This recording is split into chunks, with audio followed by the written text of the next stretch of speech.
Hello, जानकीज kitchen मध्ये आपले खूप खूप स्वागत आहे। आपल्या दररोजच्या जेवणामध्ये आपल्या लज्जत वाढवण्यासाठी चटण्या वापरतो।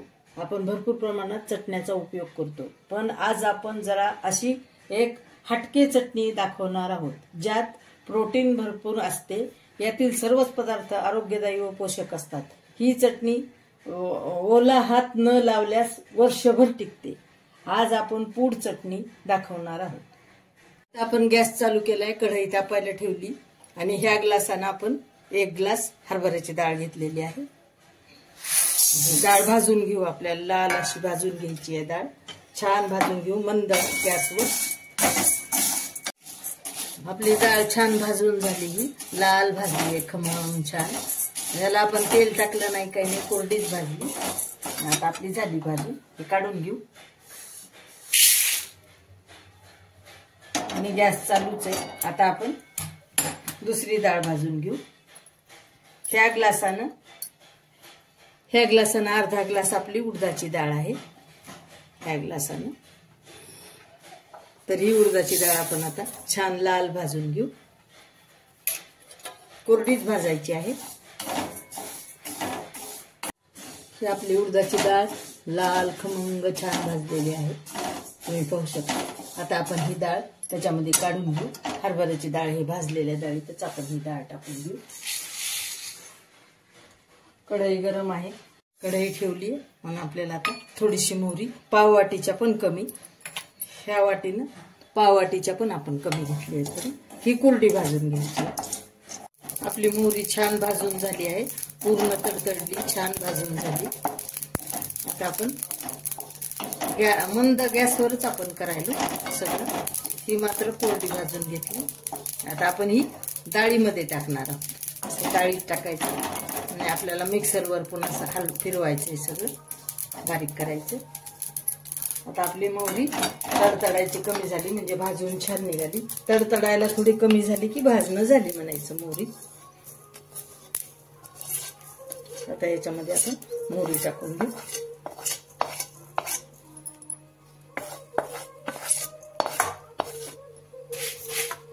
गरम आहे आणि गॅस चालूच आहे। आता आपण हे खोबरं भाजून घेऊ।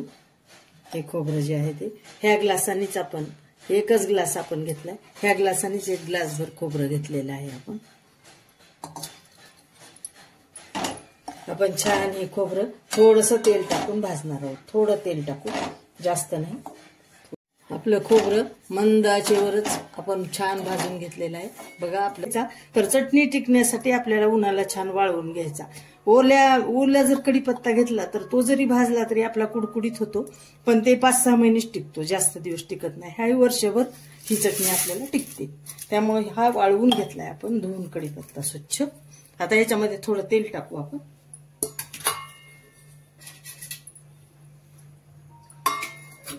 थोड्या तेलामध्ये छान परतून घ्यायचं, आपल्याला लाल भाजून घ्यायचं छान। अर्धा पाऊण पळी आपण टाकलेला आहे।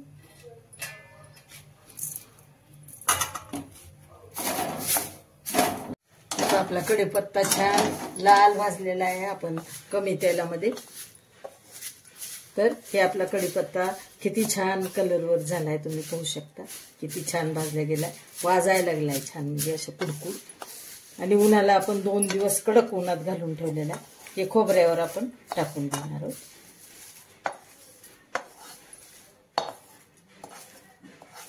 काय खमंग सुवास येत आहे, खूप छान सुवास येत आहे। आता आपण ही गॅस चालूच आहे आणि कढई गरम आहे। आपण ही मिरच्या भाजून घेऊ, एवढ्या लाल मिरच्या। त्याला थोडंसं आपण तेल टाकणार आहोत,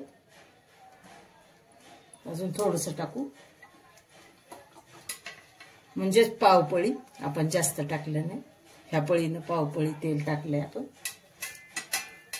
आता छान उलथण्यानं आपल्याला छान हलवून घ्यायचं आणि मिरच्या छान भाजून घ्यायच्या। आपल्या मिरच्या छान भाजून झाल्या आहेत, आपण याच्यात मिरच्या काढून घेऊ। तेलाचं एकीकडे भाजलंय आपण, हे खोबरं, कढीपत्ता, ह्या मिरच्या आणि कोरडं एकीकडे भाजले, हे डाळ, मोहरी आणि उडदाची डाळ, हरभऱ्याची डाळ असं। आता हे तेलातलं आपण एक साईडला ठेवले, हे वेगळं वेगळं मिक्सर मधून काढायचंय आपल्याला।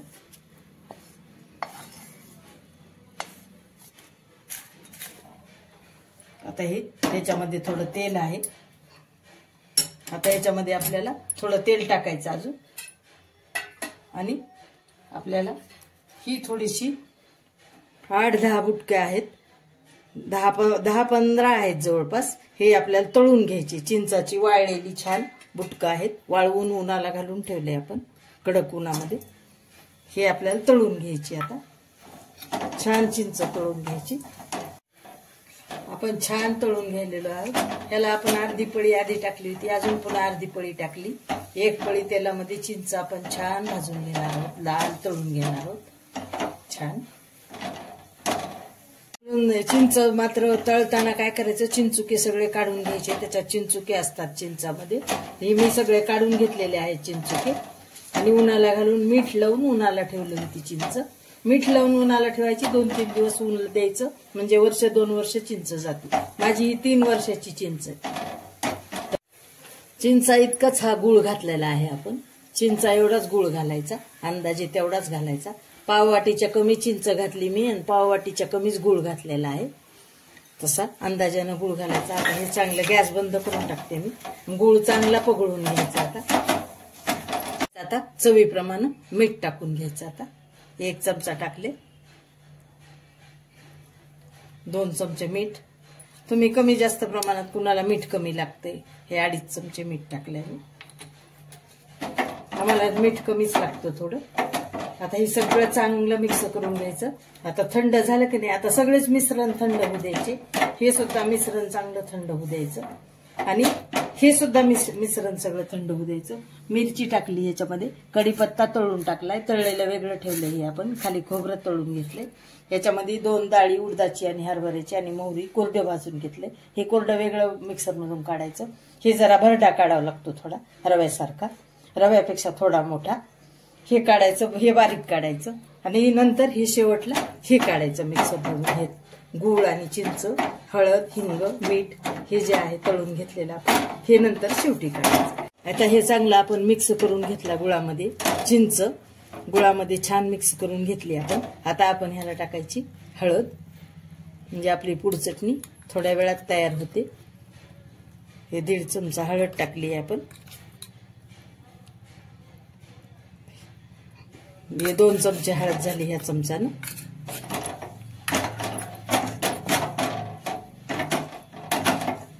आता आपण हिंग टाकायचा थोडा. हे हिंग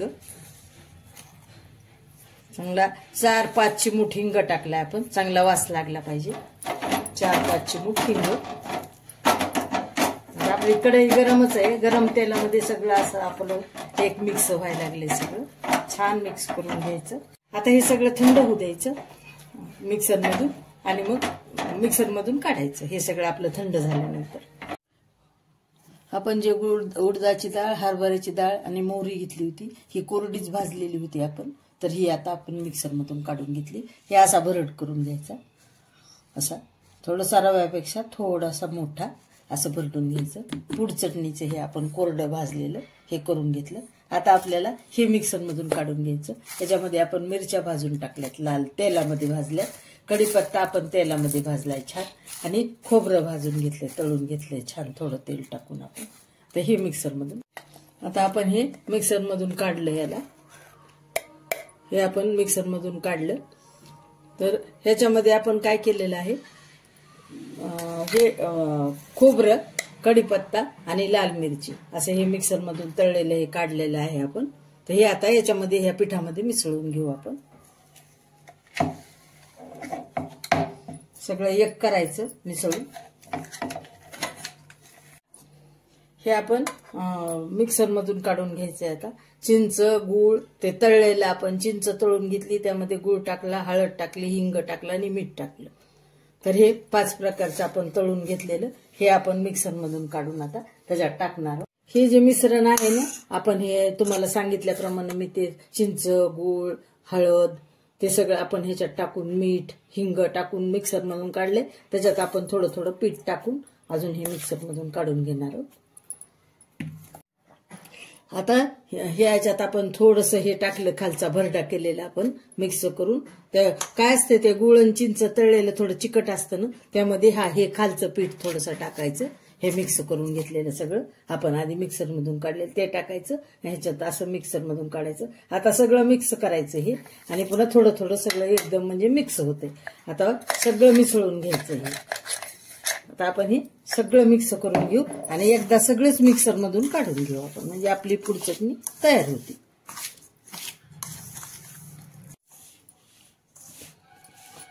हे आपली झाली पूड चटणी. आपण आधी सगळं मिक्सरमधून थोडं थोडं काढून घेतलं. सगळं नंतर खूप मिक्स केलं, सगळं चांगलं मिक्स करायचं आणि पुन्हा एकदा मिक्सरमधून काढून घेतलं. हे बाई आपली अशी पूड चटणी तयार झाली. ही आपली भरपूर दिवस टिकते, वर्ष सव्वा वर्ष जाते, पण त्याला ओला हात नाही लागला पाहिजे तरच ती जाते. ओला हात लागला तर चटणी जाते कामातून, बुरशी येते. त्याच्यामुळे ओला हात अजिबात लागू द्यायचा नाही. चटणी कशात तरी काढून ठेवायची. आणि आहा काय छान सुवास येत आहे. ही शेंगदाण्याची चटणी संपली असेल किंवा आपल्या दुसऱ्या कोणत्या चटण्या केलेल्या नसतील, प्रवासात सुद्धा ही टिकण्यासारखी चटणी 8-8 15 दिवसाच्या प्रवासाला, महिन्याच्या प्रवासाला सुद्धा ही खूप छान असते. तर ही नक्की प्रवासात नेण्यासारखी पण आहे आणि बदल म्हणून पण खायला आहे. तर ही 4 ग्लासाची ही जवळजवळ चटणी 4-4.5 ग्लासाची झाली. 1 ग्लास खोबरं, 1 ग्लास हरभऱ्याची डाळ, 2 ग्लास कढीपत्ता, थोडं चिंच, थोडे गूळ, तुम्हाला सांगितल्याप्रमाणे थोडी मोहरी, 10-12 मिरच्या, असं ह्याचं हे सगळं साहित्य आहे. ही आपली पूड चटणी तयार. तर आपल्या पूड चटणीचा कलर किती छान आलेला आहे तुम्ही पाहू शकता. ही आता थंड होऊ द्यायची चांगली, अजून थोडीशी गरम आहे. चांगली थंड होऊ द्यायची आणि एखाद्या कोरड्या डब्यामध्ये भरून ठेवायचं, म्हणजे भरपूर दिवस जाते. आणि अर्धा ग्लास उडीद डाळ आहे. तर असं ही नक्की तुम्ही करून पहा. ही रेसिपी नक्की तुम्हाला आवडेल. तर नक्की सबस्क्राईब करा मैत्रिणींनो, आणि माझे प्रेक्षक लाईक करा, शेअर करा आणि बेल आयकॉनला क्लिक करा. माझ्या व्हिडिओला नवीन असताल तर नक्कीच सबस्क्राईब करा आणि कमेंट द्यायला विसरू नका.